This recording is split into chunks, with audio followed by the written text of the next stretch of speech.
une association d'usagers qui s'est créée consécutivement à la crise du Levothyrox, avec l'objectif d'informer, de conseiller les usagers de santé, de faire remonter leurs attentes auprès de la DGS et voir si on n'obtenait pas nos demandes auprès de la DGS, de représenter les usagers en justice, quelle que soit la crise sanitaire.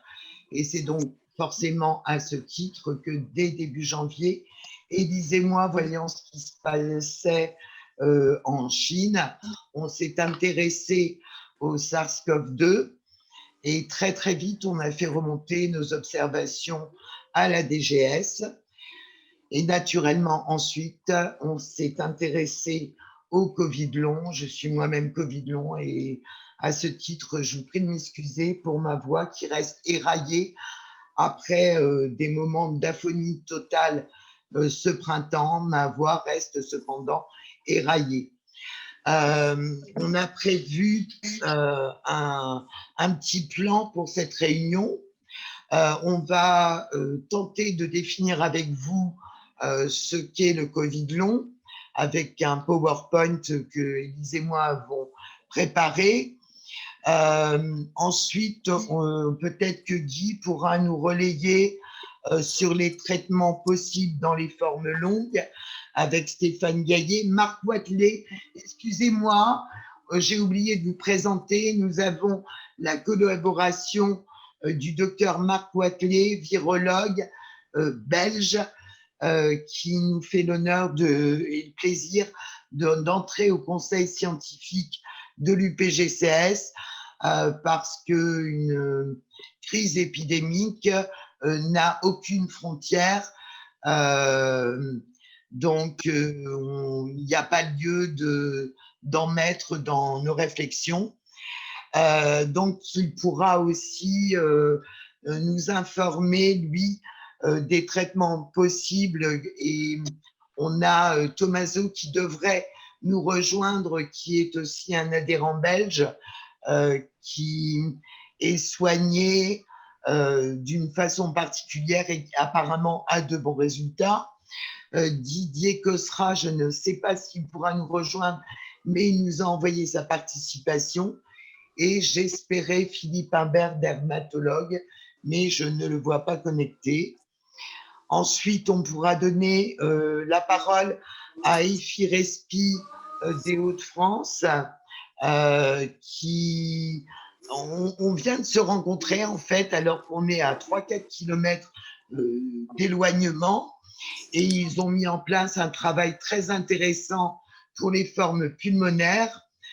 Donc, un partenariat va s'envisager dans les jours suivants.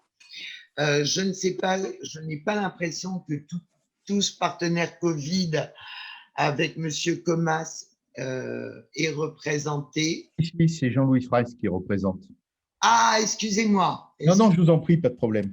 Voilà, pardon. Eh bien, alors, je suis doublement contente que vous soyez présent parce que Monsieur Comas n'a pas eu le temps de me confirmer que vous soyez présent. Donc, c'est important. Ensuite, on pourra évaluer parce que ils ont un apport important toutes les thérapies alternatives telles que la réflexologie, la kinésithérapie, l'ostéopathie. Et il y a l'école et les partenaires de Madame Breton qui sont présents. Et Annabelle pourra témoigner de l'intérêt de ces thérapies puisqu'elle est prise en charge par Fabrice qui est présent ici.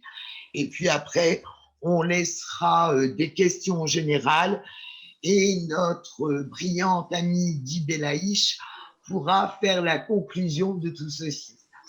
Ma voix étant très désagréable à entendre, j'ai demandé à Élise si elle pouvait présenter le PowerPoint sur lequel on a travaillé.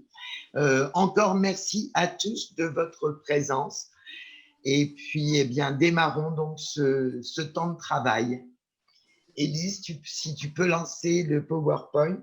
Donc, l'objet, c'est donc une concertation aujourd'hui sur les Covid longs. Hein. Donc, on a réalisé rapidement avec Annie un petit diaporama général. Donc, quelles sont les observations et prises en charge, notamment, sont-elles envisageables pour les victimes de complications au long cours? Diapo 2, donc on a un petit comparatif entre une personne vulnérable en phase initiale et une victime de la Covid au long cours. Donc, on a observé que depuis des mois, les victimes de complications au long cours relatent, et ça tout le monde le voit, on le voit tous, relatent le déni de certains médecins et on a vu que les premières publications rattachaient donc tout ça à un état dépressif ou à un stress consécutif au confinement ou à une situation épidémique angoissante. Or, et là on sera tous d'accord pour le dire, je pense que c'est plutôt la dépression. La dépression est plutôt la conséquence et non la cause des symptômes des Covid long. Hein. Bien sûr. Voilà, donc je passe à la diapo suivante. Donc en phase initiale, donc Covid, il y a une catégorie de personnes vulnérables qui a été définie afin de concentrer les mesures de protection et déterminer les conduites à tenir, notamment dans les situations dramatiques en milieu hospitalier où, hélas, je dis bien hélas, nous pourrons craindre qu'en raison des tensions, un tri sélectif ait été organisé. Je ne sais pas ce que vous en pensez. Peut-être avez-vous déjà un mot à dire là-dessus. Sur cette diapositive ou sur le début? Sur le tri sélectif qui aurait pu être organisé forcément en raison des tensions dans les centres. Peut-être pas s'attarder aujourd'hui, Elise. On ne s'attarde pas là-dessus, Oui. d'accord.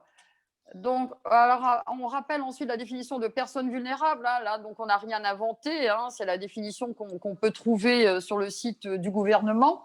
Donc, être âgé de 65 ans et plus, ce qui est jeune quand même, 65 ans. Avoir des antécédents cardiovasculaires, notamment l'hypertension artérielle compliquée, donc les complications cardiaques, rénales et vasculo-cérébrales, des antécédents d'accidents vasculaires, donc d'AVC ou d'AIT, je rajoute AIT, de coronaropathie, de chirurgie cardiaque, d'insuffisance cardiaque, stade NIA 3 et 4. Alors, peut-être apporter une précision ici sur les stades NIA 3 et 4 pour ceux qui ne connaissent pas. Ces stades NIA mesurent le degré d'insuffisance cardiaque. Donc, le stade 3 correspond à une gêne à l'effort modéré. Le stade 4 correspond à une gêne au moindre effort. Par comparaison, le stade 2 est une gêne modérée lors des efforts importants. Le stade 1, c'est le stade asymptomatique ou gêne lors des efforts exceptionnels. Ne t'attarde pas trop, Élise, parce qu'on n'aura pas assez de temps sinon. Excuse-moi. Alors je poursuis. Je voulais juste préciser les stades NIA. Oui. Donc, le diabète non équilibré est aussi un facteur de risque. Une pathologie chronique respiratoire susceptible de décompenser lors d'une infection virale, bronchopneumopathie obstructive, asthme sévère, fibrose pulmonaire, syndrome d'apnée du sommeil, mucoviscidose notamment. Donc, l'insuffisance rénale chronique, dialysée, on précise dialysée. Donc, si on est à la limite de la dialyse, nous ne sommes pas à risque. Il faut être atteint de cancer évolutif sous traitement hors hormonothérapie, l'obésité, donc l'indice de masse corporelle IMC supérieur à 30, ou être atteint de cirrhose de stade B du score Chill-Pooch, j'arrive pas trop à le prononcer, pardonne-moi Annie, au moins.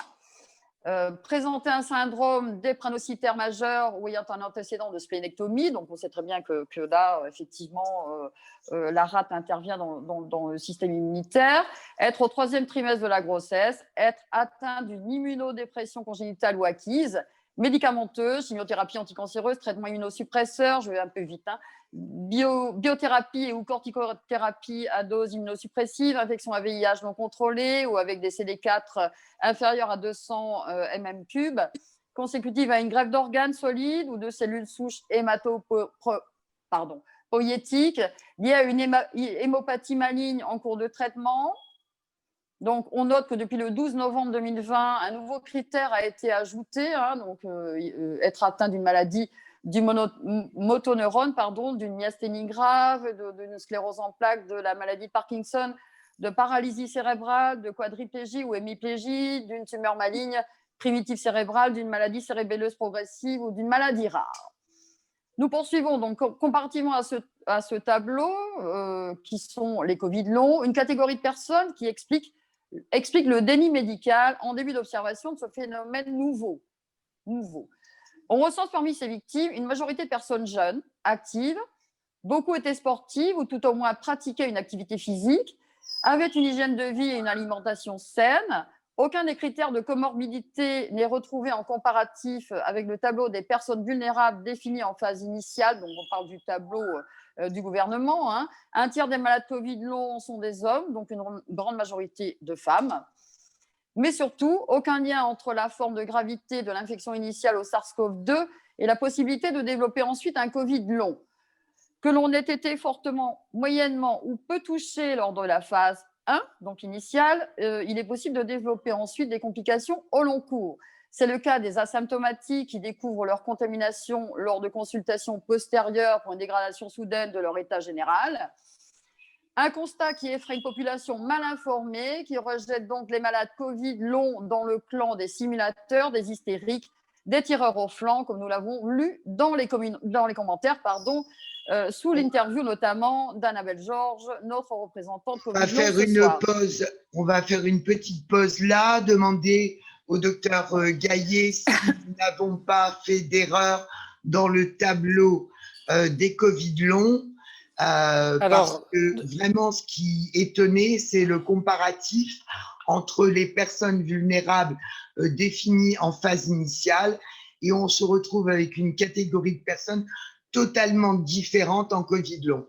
Oui, effectivement. D'accord, docteur Gaillet. Effectivement, on a l'impression que les personnes qui vont développer une forme sévère ou grave ce ne sont pas les mêmes que celles qui vont développer une Covid. Alors, je préfère parler de Covid prolongée ou persistante. Il me semble que l'adjectif prolongé est celui qui convient le mieux.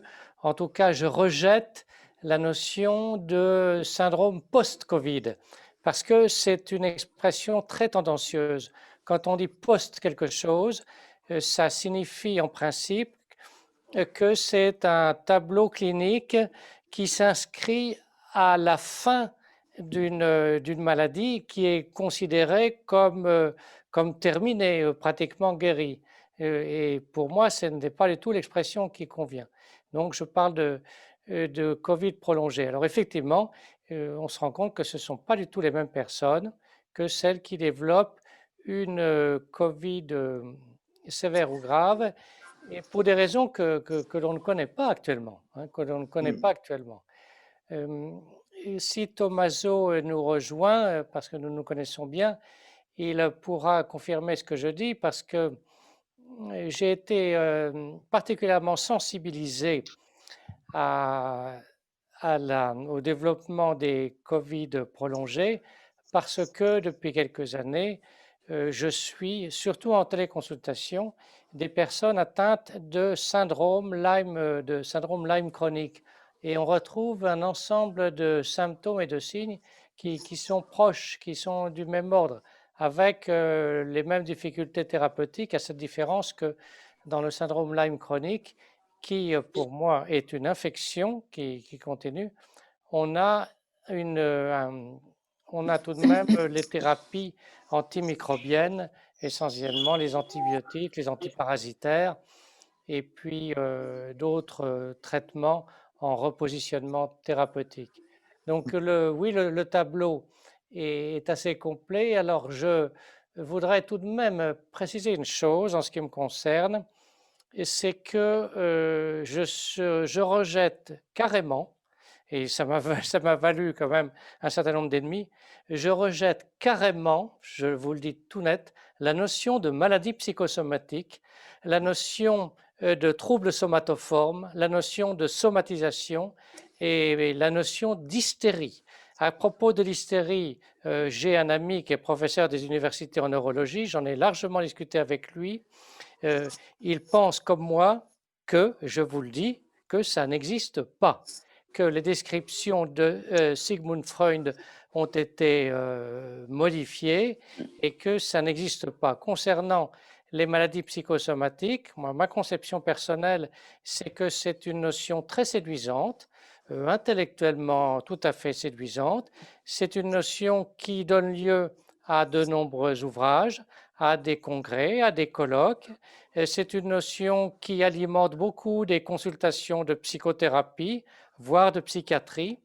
Mais personnellement, moi, je suis interniste de formation, je n'ai jamais vu de maladie psychosomatique et chaque fois que j'ai vu une personne étiquetée maladie psychosomatique et que j'ai eu l'occasion de la soigner en hospitalisation, eh bien, on a toujours trouvé une cause organique qui n'avait pas été décelée.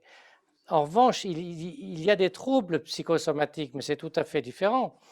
C'est-à-dire, quand on est stressé, on peut avoir une légère dyspnée passagère, on peut avoir des brûlures gastriques, des choses comme ça, mais qui ne durent pas et qui accompagnent simplement la période de stress. Donc, moi, quand je reçois une personne, j'écoute tout ce qu'elle me dit. Je note tout ce qu'elle me dit et je pense que le patient détient la vérité. C'est-à-dire, quand il me dit qu'il a des brûlures sous la plante des pieds, pour moi, c'est forcément la vérité. Quand une personne me dit qu'elle a des troubles de la concentration cérébrale, qu'elle a ce qu'on appelle souvent un brouillard cérébral, qu'elle a une impression d'oppression cardiaque. Alors, c'est ce qu'on trouve ça assez souvent, comme si on serrait le cœur dans un étau. Ce sont des douleurs pseudo-angineuses d'ailleurs, mais qui n'apparaissent pas toujours à l'effort, qui peuvent apparaître de façon spontanée. On a préparé après, si je peux me permettre, docteur, dans le PowerPoint, il y a un tableau récapitulatif, enfin, non exhaustif, mais des effets, des symptômes des malades. Oui, on a évoqué les douleurs de type angineuse et les précordialgies. Donc voilà, bon, donc on aura l'occasion d'en discuter, mais je voulais d'ores et déjà affirmer mon point de vue. Voilà. Je vous remercie. Merci beaucoup. On peut ajouter, suite aux interviews d'Annabelle, que ce Covid long est une réalité qui fait peur et qui déclenche des hostilités contre les malades, parce que d'abord les gens ont été très mal informés et ce qui nous ennuie, c'est que l'information soit portée en même temps que celle du vaccin, comme si on voulait maintenant se servir des Covid longs pour pousser les gens vers le vaccin. Le combat pour les malades de Covid long, il est suffisamment lourd et important pour qu'il ne soit pas récupéré. Et ça, je tiens à le soutenir haut et fort. D'autant plus que les effets protecteurs du vaccin ne sont pas encore bien connus. Alain Fischer, qui a présidé le comité des vaccins pour définir les 11 vaccinations obligatoires et qui est encore à la manœuvre pour la Covid, il dit lui-même qu'on ignore si les gens vaccinés seront moins contagieux que les gens non vaccinés, on ignore si la vaccination va protéger contre les formes asymptomatiques ou post-symptomatiques, on ignore beaucoup de choses et on ignore tout à fait si la vaccination va protéger contre le développement d'un Covid long. On n'en sait strictement rien. Ce sont deux débats qu'il faut complètement dissocier et je l'ai fait remonter à CNews qui avait fait un amalgame et ils m'ont promis de rectifier parce absolument, que le combat, donc c'est prévu pour la semaine prochaine, le combat Covid long est un combat important et qu'on veut mener en dehors de tout conflit. Voilà. Tu peux continuer, Élise. Non, je voulais juste rajouter quelque chose, puisque tu veux tout dissocier, ok. Enfin, tu veux dissocier effectivement les Covid longs de la vaccinothérapie, mais je pense qu'on sera tous d'accord ici ce soir pour dire que s'il y a une suspicion de Covid long et s'il y a une suspicion de syndrome inflammatoire persistant, On ne peut pas conseiller à ces gens-là de subir un vaccin. On l'a largement dit dans nos Ouais, pages. d'accord. L'information a été portée. Oui, oui, tout à fait, tout à fait. Voilà. Donc, quels sont donc les symptômes évoqués dans le Covid long, hein? Donc là, on a une source CDC. Hein, donc CDC, on va pas, je vais pas m'attarder ce soir pour expliquer de quoi il en retourne. Hein. C'est donc quand même le Centre de contrôle et de prévention des maladies principale de l'Agence fédérale aux États-Unis en matière de protection, de la santé publique, et elle a vocation à améliorer les décisions gouvernementales. Donc, alors que la plupart des victimes de la Covid-19 se rétablissent, on a vu que certains patients développent des symptômes qui peuvent durer des semaines, voire des mois après la phase aiguë. Même celles ayant développé une forme bénigne sans nécessité d'hospitalisation. Absolument. Oui. Des études pluriannuelles sont en cours pour approfondir les recherches. Le fameux CDC continue de travailler pour identifier la fréquence de ces symptômes, notamment quels sont les malades les plus susceptibles de présenter au décours, de les présenter, où y aura, et surtout, y aura-t-il, ça c'est la grande question, y a-t-il possibilité d'un retour à l'état antérieur? Voilà, on se demande s'il n'y aura pas une chronicité quelque part.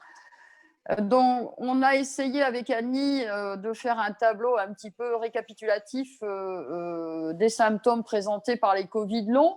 Donc, majoritairement, on a l'épuisement, les dyspnées paroxystiques, donc la toux, des anomalies de la fonction pulmonaire, donc une dérégulation du système nerveux autonome avec hyperventilation et respiration superficielle. Je vais de gauche à droite. Des douleurs articulaires et musculaires, des acouphènes, des hypoacousies, voire même des surdités, des symptômes neurologiques de type anosmie, agueusie, dysomnie.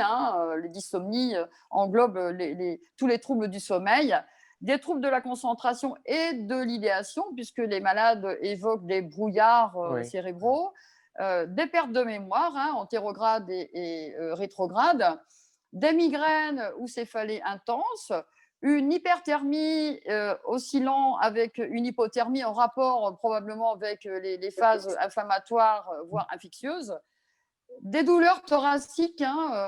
Je vais sauter mon diaporama. Bon, c'est pas grave, on le voit pas bien. Donc, on le disait tout à l'heure de toute façon, qu'il y avait des douleurs thoraciques à type de précordialgie et d'angor, donc qui sont à considérer et à prendre en compte. Toute personne présentant ce type de douleur doit appeler le 15. Des troubles cardiovasculaires qui peuvent correspondre à une péricardite, une endocardite, voire une aortite. On a vu que l'aorte pouvait être touchée par une inflammation également. On a des manifestations dermatologiques à type d'éruption cutanée, d'érythème du visage, qui pourrait d'ailleurs correspondre à des crises de rosacée, puisque la rosacée est la conséquence d'une inflammation également, et elle répond très bien à la doxycycline. Une chute de cheveux, des acrosyndromes. Donc les acrosyndromes regroupent, on a vu le syndrome de Raynaud, les acrocyanoses, etc. On a vu apparaître aussi des cancers de la peau, notamment des carcinomes épidermoïdes cutanés, des insuffisances rénales aiguës qui sont susceptibles de chronicité si non investiguées, des malaises après exercice physique et une inadaptation à l'effort, un syndrome dépressif, on l'a dit tout à l'heure, consécutif à la dégradation de l'état général et aux conséquences économiques et sociales subies aussi probablement. On a vu apparaître des thyroïdites, et notamment des thyroïdites de De Kervin, des hypothyroïdies, des dysfonctionnements des glandes surrénales, des troubles digestifs à type de reflux gastro-œsophagien, de constipation, diarrhée, alternance, des troubles du langage, de l'élocution, de l'aphonie, blablabla, apparition de plein de choses, des frissons sans hyperthermie, avec, on revient là aux acrosyndromes, une sensation d'extrémité gelée, il y a un syndrome de Raynaud, et probablement ici aussi un trouble des échanges gazeux dans le sang. Et qui peut être aussi lié à une hypothyroïdie. On est désolé, quand on passe en mode diaporama, le bas de nos tableaux est coupé. On est désolé. Oui, effectivement, c'est vrai que l'hypothyroïdie peut aussi engendrer une hypothermie et des sensations de froid et des Les syndromes chutes de de Raynaud. cheveux, la Voilà. fatigue Oui. intense. Aussi, donc, Voilà. dans la mesure où la Covid-19 est une endothélie vascularite et qu'elle peut toucher tous les organes du corps, il faudra aussi penser à investiguer la thyroïde, bien évidemment. Donc, le suivi médical et les recommandations, le docteur David Do, donc infectiologue au CHU de Garches, et son équipe, ainsi que celle du docteur Nicolas Barizien, chef de service et réadaptation fonctionnelle de l'hôpital Foch à Suresnes, ont donc mis en place et à la disposition des médecins traitants et des centres hospitaliers universitaires un protocole de suivi médical des patients ayant la forme longue de la maladie. Donc, les malades peuvent s'équiper. Il est conseillé d'ailleurs aux malades de s'équiper d'un oxymètre qui mesure la saturation en oxygène dans le sang et le rythme cardiaque, ainsi qu'un tensiomètre. Parce que, je ne sais pas, on ne l'a pas vu dans le tableau récapitulatif Oui, des on a symptômes. oublié de Mais le mettre. non, on l'avait mis, ça a été coupé, je pense. On voit Ouais, aussi oui, les oui, hypotensions qui alternent avec des crises hypertensives. oui, oui, Voilà, oui. d'où l'intérêt aussi du tensiomètre peut-être au domicile. Ensuite, donc, on a le bilan d'évaluation REHAB, Covid-19. Ce bilan est proposé par l'hôpital Foch. Voilà. Et ce programme pourra aider les médecins traitants à rechercher notamment une perte de poids supérieure à 10% en phase aiguë, un syndrome d'hypoventilation, un trouble anxieux, voire un syndrome de stress post-traumatique, un déconditionnement physique, etc., etc. Donc, les examens préconisés par les médecins participant aux premières recommandations en cours sont l'angioscanner thoracique, pour éliminer bien évidemment l'embolie pulmonaire et identifier éventuellement les lésions pulmonaires de la Covid. Si le scanner est normal, est préconisée une échographie cardiaque, une IRM, une scintigraphie au krypton, un bilan biologique notamment inflammatoire, la numération formule sanguine, la VS, la CRP, ça va ensemble, la ferritinémie et les plaquettes, un bilan immunitaire, le dosage des immunoglobulines, électrophorèse des protéines, la recherche d'auto-anticorps, notamment les AAN, une sérologie bien sûr de la Covid-19. Les autres bilans sanguins à faire pratiquer et préconisés, dont le ionogramme, sodium, potassium, chlore, les marqueurs cardiovasculaires, fibrinogènes, prothrombine, TP, temps de céphalie, activés des dimères, protéine C réactive, on l'a déjà dit tout à l'heure, des spécificités en relation avec les troubles cardiovasculaires, troponine, les BNP, l'échographie cardiaque, le holter tensionnel et rythmique, voire, je me suis permise, Annie, de rajouter le speeder flash, qui est donc un monitoring ambulatoire de longue durée aux fins de mieux explorer les troubles du rythme, parce qu'un holter sur 24 heures ne révèle pas toujours tout. Donc, si vraiment le malade continue à se plaindre de troubles du rythme, il est peut-être judicieux de proposer donc ce monitoring. Il faut surveiller les reins, l'urée, la créatinine, l'albuminurie, les glandes surrénales, la cortisolémie, la cortisolurie, non exhaustif pour le bilan des glandes surrénales, les fonctions hépatiques, on les connaît, les gamma-GT, l'albumine plasmatique, etc. Le bilan thyroïdien, on l'a vu tout à l'heure, TSH, T3, T4, au besoin la RT3, le bilan diabète, voilà, je vois pas bien en fait mon écran, pardonnez-moi. Donc la glycémie bien sûr et tout ce qui va avec. Un bilan lipidique, le cholestérol, EAL, HDL, LDL, les triglycérides et la grossesse. Donc il est judicieux également de faire un bilan des carences en vitamines, les folates, B1, B6, B9, B12, la vitamine D dont on sait aujourd'hui son importance, le cuivre, le zinc, le magnésium, le calcium et, on l'a vu déjà tout à l'heure, la ferritine. Un bilan d'allergie, on voit bien les acariens, pollen, graminées, etc. Le bilan immunologique approfondi, on a déjà vu tout à l'heure qu'il fallait faire un bilan immunologique. Si on veut l'approfondir, on a ici des choses plus en détail, les anticorps anti-cytoplasme des neutrophiles, les ANCA, les anti-CCP, les FAN, les anticorps antinucléaires et anti-ENA, les lymphocytes CD4, 8, 19 et NK, l'électrophorèse des protides, les dosages bien sûr des IgG, IgA et IgM, les anticardiolipides anti-bêta-2, GP1, les compléments C3 et C4 et les anticorps gangliosides. Oui, j'ai fait une faute. Donc, Alors, le bilan aussi, en cas de symptômes persistants, il faudra peut-être investiguer un petit peu d'autres maladies, les maladies infectieuses, hein, le coronavirus bien sûr, le HIV, Epstein-Barr, hein, qui peut survenir au décours de toute infection virale, hein, la mononucléose. On sait qu'elle peut survenir au décours d'une attaque virale. L'hépatite B, l'hépatite C, la maladie de Lyme, la syphilis, le cytomégalovirus. Donc, les complications cardiaques, on en a déjà parlé, hein, la péricardite qui est fréquente dans la maladie Covid-19. Donc, c'est donc une inflammation du péricarde, membrane qui recouvre le cœur, dont les symptômes les plus typiques sont une douleur thoracique augmentée à l'inspiration et dans la position couchée. Elle est souvent soulagée quand on se penche en avant. La myocardite, qui est la deuxième atteinte du cœur, fréquemment recensée par les cardiologues. C'est une inflammation du myocarde, donc du muscle, hein, le cœur est un muscle, qui se manifeste par un état grippal, une fièvre, des courbatures et peut s'accompagner d'une douleur thoracique avec un sentiment d'oppression, d'une gêne respiratoire ou d'une impression de tachyarythmie, donc d'une impression de battement de cœur anormaux.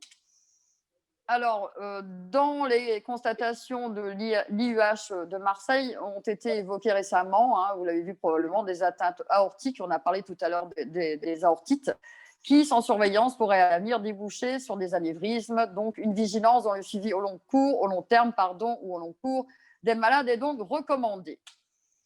Les complications vasculaires, et on revient encore, et pulmonaires. Donc, dans les complications vasculaires, on a aussi les phlébites, hein, ou thromboses veineuses. Donc la formation de caillots dans une veine, une veine obstruée, des caillots qui obstruent une veine. Donc il peut s'agir des veines superficielles. La thrombose se manifeste par une inflammation et une douleur dans la zone concernée.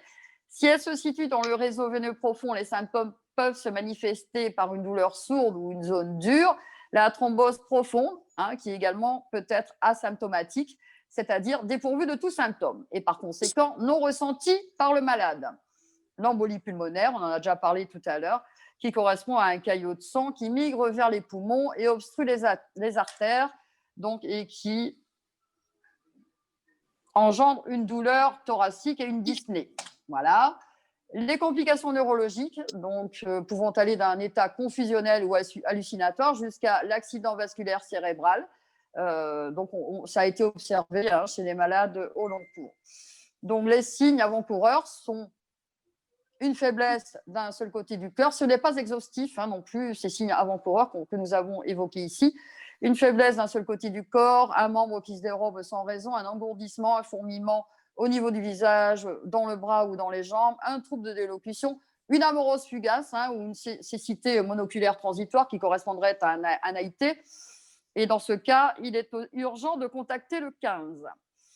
Donc voilà, on a noté qu'il était donc important de communiquer toutes ces informations, notamment aux médecins.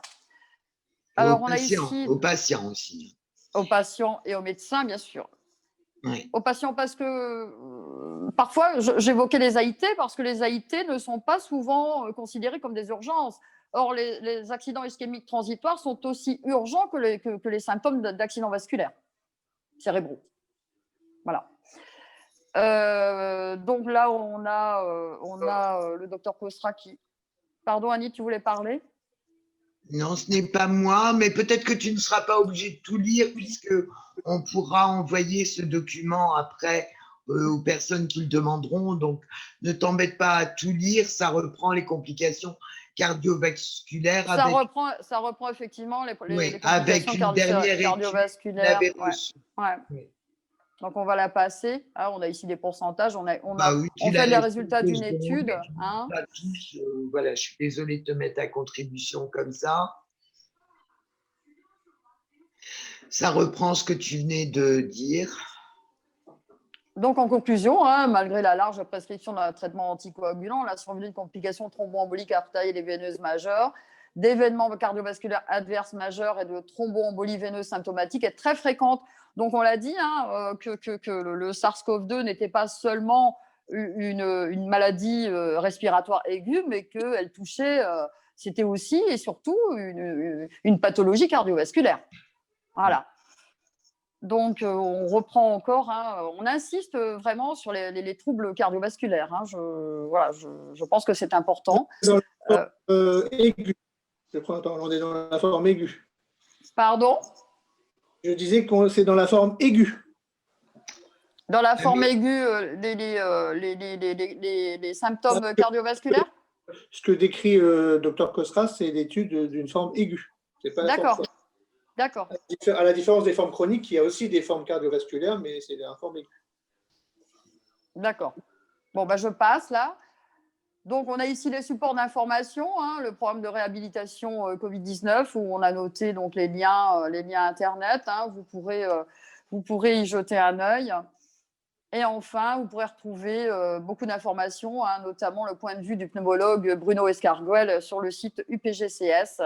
Oui, on le mettra en ligne puisque Bruno vient de nous l'envoyer et je l'enverrai à l'association des Hauts-de-France et FIRESPI puisque c'est un programme de réhabilitation pulmonaire post-Covid et que Bruno a mis en place un travail très intéressant. Donc là, ce sera peut-être bien que Bruno puisse prendre contact avec FIRESPI. Par la suite, on participera à cet échange. D'accord, donc voilà, on évoque un petit peu, on va donner la parole maintenant hein, aux médecins ici ce soir, notamment le docteur Belaïch, le docteur Stéphane Gaillet, le docteur Humbert est là également. Oui, on a remis le travail de Guy Belaïch, Oui. puisqu'on rencontre encore en Covid long des formes digestives, certainement parce qu'elles n'ont pas été traitées en phase initiale. Et donc, tout le travail qu'il avait fait sur les troubles digestifs, sur les formes digestives, retrouve son intérêt en Covid long aussi. D'accord. Oui. Le travail également hein, du Stéphane, pardonnez-moi, je fatigue un petit peu, du docteur Gaillet qui est là ce soir, hein, donc qui est sur nos supports UPGCS. Avec le lien sur la vidéo qu'on avait enregistrée lors de la conférence du 25 octobre. Voilà, sur notre chaîne YouTube, donc hein, on pourra envoyer tout ça dès demain ou après-demain. Et puis voilà, donc Annie recueille, l'UPGCS et notamment Annie recueille les témoignages des victimes Covid long, hein, de manière à pouvoir faire des synthèses.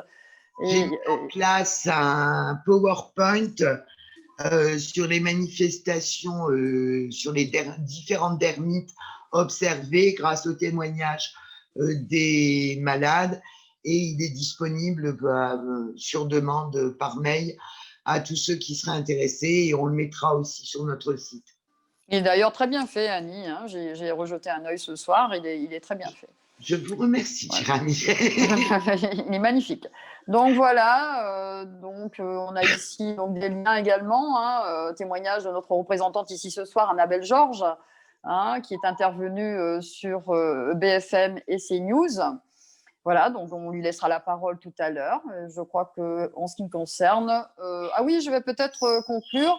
Voilà, hein, ou alors je vous laisse lire. Hein, il y a des milliers de malades terrassés depuis leur contamination Covid-19 hein, et qui sont incapables de reprendre leur activité professionnelle et attendent, bien évidemment, et là l'UPGCS y travaille aussi, notamment avec Maître Le Guévac, la reconnaissance de leur statut de victime et des prises en charge médicales adaptées. Voilà, je ne vais pas tout lire, je vous laisse regarder. Je dois dire qu'on a de plus en plus de députés et de sénateurs qui nous rejoignent dans ce combat et qu'on va réintensifier ici en début d'année.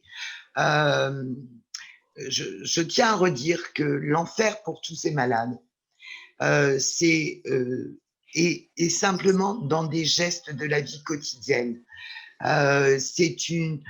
On ne se rend pas compte dans notre vie ordinaire que se lever et passer aux toilettes ou se lever, aller à la salle de bain puisse vous terrasser, vous mettre complètement à bout de souffle. Pour anecdote, un jour j'étais au téléphone en séance de travail avec Élise et on avait pris un peu de temps et donc en continuant à lui parler, je suis allée faire une toilette rapide dans la salle de bain. Et d'un seul coup, Élise me dit « Mais qu'est-ce qui t'arrive ?» J'étais au bord du malaise et je lui dis « Écoute, je viens juste de me rafraîchir un tout petit peu. » Et Élise était au bord des larmes d'entendre mon souffle hyper court. J'étais vraiment très mal. Et c'est cette vie quotidienne que vivent des milliers de malades depuis quelques mois, sans reconnaissance. Et cette vie s'accompagne parce qu'il faut rappeler que ce sont des jeunes actifs. Pour la plupart, moi je suis une exception avec mes 65 ans dans le groupe Covid long qu'on gère. Il y a parallèlement tout le problème de l'impact financier après des mois d'arrêt de maladie, et c'est une catastrophe. Et franchement, il faut qu'on soit tous mobilisés pour les aider dans leur vie personnelle, à leur apporter tout le bien-être médical possible, la meilleure prise en charge et l'accompagnement psychologique dont ils ont besoin.